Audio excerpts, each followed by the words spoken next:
the question they'll always ask is, what have you done for me lately? This is one of the big misconceptions that business owners have, and I've made this myself, which is you see this, right? You see this delta that you created. You're like, look, you went from $1 sign to $2 signs. All of this extra money was because of me, right? But the thing is that if you make someone $10,000, right, in the first month you work with them, and let's say you charge them $1,000, in your mind you say, oh, well, this $9K is because of me, which means I just bought another 9 months of service with you, right? Because I made you $9,000, I charge $1,000 a month, so I could basically just break even for the next 9 months. But try actually having that conversation in reality. It doesn't work that way. What happens in reality is this: they pay $1,000, they make 10, they make the extra 9, and they say, oh, that $1,000 was worth it this month. And guess what happens next month? You start at zero. Actually, you start at negative 1,000 because they've already paid you 1,000 and they haven't made any money yet. And so again, it's always going to be relative to when they pay and what they get relative to that. And so this is where this volatility ends up becoming a trap for most business owners. And when you're starting a business, or even when you're a few years into the business, you'll often sell to people that you relate to. And so you'll sell out of your own wallet to solve your own problems. But the problem there is that those people will never become reliable. It's like building your business on a foundation of sand.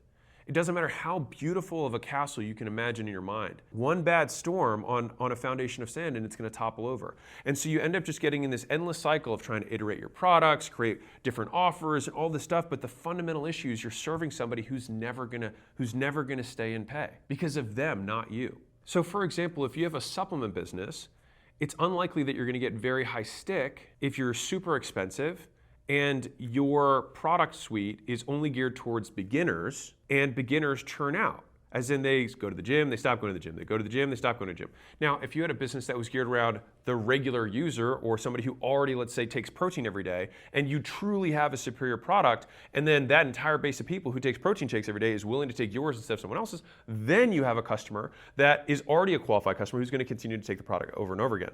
But when you target beginners, whether it's B2C or B2B, obviously the price differences are significant between businesses and consumers, but they are still beginners within that continuum. And so you will have the churn in relation to how much of a beginner they are. And so my preferred way to think about this is if you think about this pyramid as a representation of the marketplace based on their spending power, right? If, at the base, you're always going to have the most people that have the least amount of money to spend.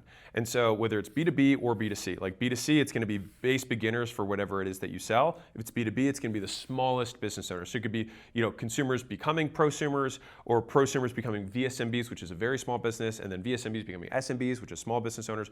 And then you have low mid-market, and then you go all the way up to, Fortune 100 companies, right? My preferred way to structure a business model is to actually start at the top. And the reason for this is that because there's little operational drag, because you have fewer customers you need to take care of, they're able to spend significantly more, they are going to be around a while, and they know their numbers, and they can stick with their commitment. So if you have a contract, for example, and they say they'll pay you $1 million a year, the likelihood they pay you is significantly higher than a beginner saying he's going to pay you $10,000 over 10 months.